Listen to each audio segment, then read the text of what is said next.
तो दोस्तों आज हो गया 5 अप्रैल 2021। बिहार समेत देश दुनिया के बड़ी और ताज़ा समाचार लेके आए सिर्फ आपके लिए। चलिए फटाफट खबर शुरू करते हैं। उससे पहले चैनल को अब तक सब्सक्राइब ना किया हो तो फटाफट चैनल को सब्सक्राइब कर दे, लाइक कर दे, शेयर कर दे, ताकि इसी तरह खबर आप हर रोज़ देख सके। चलिए शुरू करते हैं आज की पहली बड़ी खबर। पश्चिम बंगाल के मुख्यमंत्री ममता बनर्जी को चुनाव आयोग ने 6 पन्नों का जवाब भेजा है। ममता बनर्जी ने चुनाव आयोग से नंदीग्राम में वोटिंग के दौरान गड़बड़ी होने का आरोप लगाया था।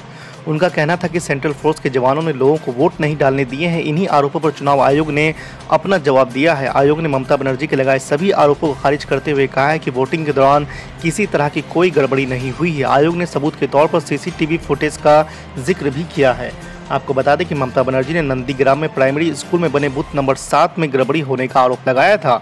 आयोग ने ममता बनर्जी के सभी आरोपों को नकारते हुए सीसीटीवी फुटेज के हवाले से भी कहा है कि वोटिंग प्रक्रिया में कोई गड़बड़ी नहीं हुई है। आयोग ने कहा है कि पूरी वोटिंग के दौरान बूथ नंबर 7 में बीजेपी, सीपीएम और एक निर्दलीय उम्मीदवार के एजेंट अंदर ही रहे, बाकी पार्टियों के एजेंट आते जाते रहे। सीसीटीवी फुटेज इसका सबूत है। आयोग ने यह भी कहा है कि ड्यूटी के दौरान सेंट्रल फोर्स के जवान न बूथ के अंदर गए और न ही किसी वोटर को अंदर जाने से रोका। चुनाव आयोग ने अपने जवाब के साथ ममता बनर्जी की चिट्ठी भी सार्वजनिक की है जो उन्होंने आयोग को लिखी थी। आज की दूसरी बड़ी खबर। पश्चिम बंगाल विधानसभा चुनाव के दौरान अब टीएमसी सुप्रीमो ममता बनर्जी के समर्थन में बीजेपी विरोधी पार्टियां एकजुट होने लगी है। दरअसल झारखंड के सीएम और झारखंड मुक्ति मोर्चा के अध्यक्ष हेमंत सोरेन ने पहले ही ममता बनर्जी के लिए टीएमसी उम्मीदवारों के समर्थन में सभा की थी। अब समाजवादी पार्टी के राज्यसभा की एमपी जया बच्चन टीएमसी उम्मीदवारों के समर्थन में सभा करेंगे। बता दें कि बीजेपी ने अभिनेता मिथुन चक्रवर्ती को चुनाव प्रचार के लिए उतारा है। ममता बनर्जी के चुनाव प्रचार करने वालों की लिस्ट में नेशनल कांग्रेस पार्टी के अध्यक्ष शरद पवार, समाजवादी पार्टी के अध्यक्ष अखिलेश यादव और राष्ट्रीय जनता दल के नेता तेजस्वी यादव शामिल है। हाल ही में सीएम ममता बनर्जी ने पत्र लिखकर विरोधी दल के नेताओं से एकजुट होकर लड़ाई करने का आह्वान किया था। आज की तीसरी बड़ी खबर। बिहार बोर्ड के 10वीं के रिजल्ट आज जारी कर दिए जाएंगे। बिहार बोर्ड के अनुसार राज्य के शिक्षा मंत्री विजय कुमार चौधरी दोपहर 3:30 बजे रिजल्ट की घोषणा करेंगे। छात्र रिजल्ट जारी होने के तुरंत बाद अपना रिजल्ट चेक कर सकेंगे। छात्रों को बिहार बोर्ड ऑफिशियल वेबसाइट पर जाके या indiaresult.com पे अपना रिजल्ट देख सकेंगे। आपको बता दें कि इससे पहले बिहार बोर्ड ने मैट्रिक परीक्षा के आंसर की भी 20 मार्च को जारी कर दी थी। बिहार बोर्ड ने विज्ञान, गणित, सामाजिक विज्ञान, अंग्रेजी और मातृभाषा समेत सभी विषयों में विकल्प प्रश्न दिए थे, जिससे सही उत्तर के लिए आंसर की जारी की गई थी। बिहार बोर्ड 10वीं की परीक्षा 17 से 24 फरवरी 2021 के बीच आयोजित की गई थी। इस परीक्षा में कुल 16.84 लाख परीक्षार्थी शामिल हुए थे। आज की चौथी बड़ी खबर। कांग्रेस नेता राहुल गांधी केरल विधानसभा चुनाव में कांग्रेस के लिए वोट मांगने के लिए वायनाड पहुंचे हैं। वहां उन्होंने कहा कि केरल में आज 2 चुनाव हो रहे हैं, एक केरल के भविष्य के लिए, एक केरल विधानसभा के लिए। दूसरा चुनाव ही वायनाड का भविष्य है।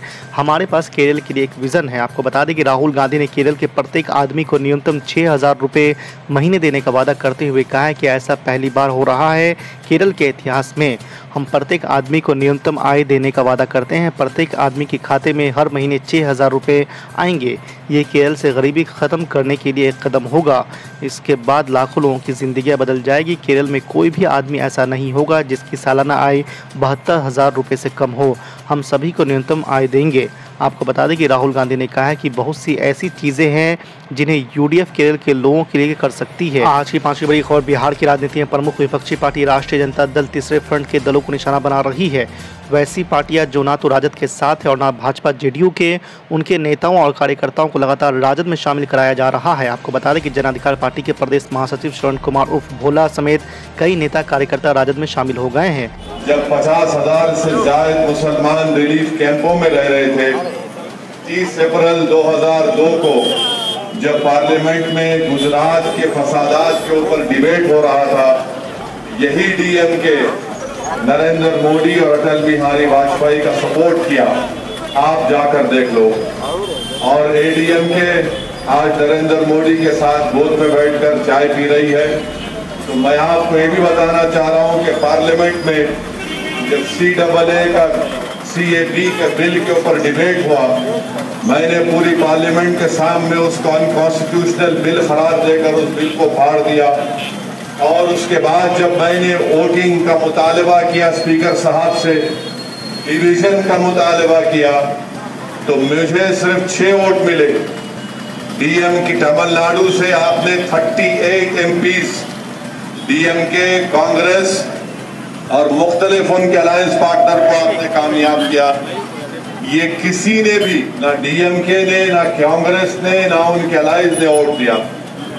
आप खुद बताइए क्यों नहीं वोट दिए, सिर्फ वॉकआउट करके चले गए। ट्रिपल तलाक का बिल आया, मैं पार्लियामेंट में खड़े होकर ट्रिपल तलाक बिल की मुखालिफत किया, वोटिंग हुई, उस वक्त कोई वोट नहीं दिए। अनलॉफुल एक्टिविटीज प्रिवेंशन का बिल आया, मैंने डिवीजन का मुतालबा किया तो कांग्रेस पार्टी ने बीजेपी का साथ दिया, डीएमके वोटिंग में हिस्सा नहीं लिए। इसीलिए मैं आपसे अपील कर रहा हूं कि तमिलनाडु की पॉलिटिक्स में आपके लिए ये बहुत जरूरी है, हमारे लिए बहुत जरूरी है कि हम एक थर्ड पॉलिटिकल फ्रंट जो आज टीटी दिनाकरन के लीडरशिप में उभर रहा है, आप उसको कामयाब करिए। इससे तमिलनाडु में आपके वोट की अहमियत बढ़ेगी, सेकुलरिज्म मजबूत होगा और आपके मसाइल का हल होगा। यकीनन हमको इस इलेक्शन में एडीएमके को हराने का है, क्योंकि एडीएमके टोटली बीजेपी के साथ अलायंस में इलेक्शन लड़ रही है। मेरी आपसे गुजारिश है कि आप याद रखिए कि सेकुलर पार्टी को वोट देने का हरगिज मतलब ये नहीं है कि आप अपने हाथ को काट लेंगे। सेकुलर पार्टीज का मतलब ये नहीं है कि आपके कॉन्स्टिट्यूंसी में जो टेनरीज के प्रॉब्लम है आप उसको भूल जाएं। मेरी आपसे गुजारिश है कि हमारी बहन जयंती यहाँ पर पद्मनाभम एक्स-एमएलए भी है, आपकी खिदमत कर चुकी है, आपने उनको मौका दिया है। मेरी आपसे गुजारिश है कि एक और मर्तबा इनको मौका दीजिए। और मेरी बात को याद रखो आप, मैं डराने के लिए नहीं कह रहा हूँ, पूरे मुल्क में कम्युनिज्म फैशिज्म फैल रहा है, पूरे मुल्क में कम्युनिज्म फैशिज्म फैल रहा है तो हमारी वजह से नहीं, आपकी वजह से नहीं, फैलाने वाले कोई और लोग हैं। ये हमारी जिम्मेदारी नहीं होती कि हम सिर्फ कम्युनिज्म सेकुलरिज्म को रोके। आप खुद बताइए कैसे बीजेपी के पास 300 MP जीत के आते हैं, कौन जिता रहा है बीजेपी को? हम तो और आप वोट नहीं दिए।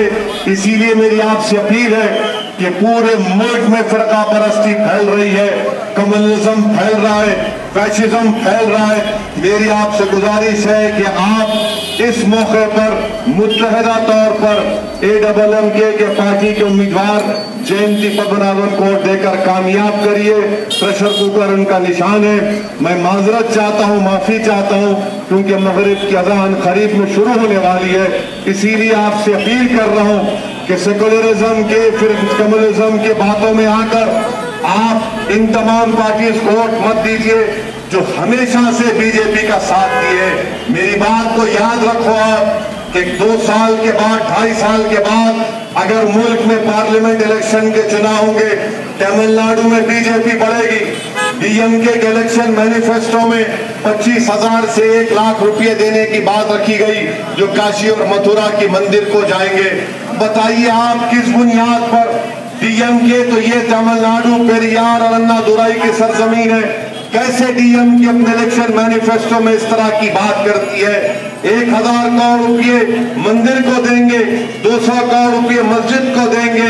अरे आज तमिलनाडु में 27% मुस्लिम्स फॉर्मल एजुकेशन से बाहर है। हमको तालीम की जरूरत है। इसीलिए आपको ये चाहिए कि अपने वोट का सही इस्तेमाल करें। मैं आपसे जो बातें किया हूँ उस पर ठंडे दिल से सोचिए और अमल करिए। शुक्रिया।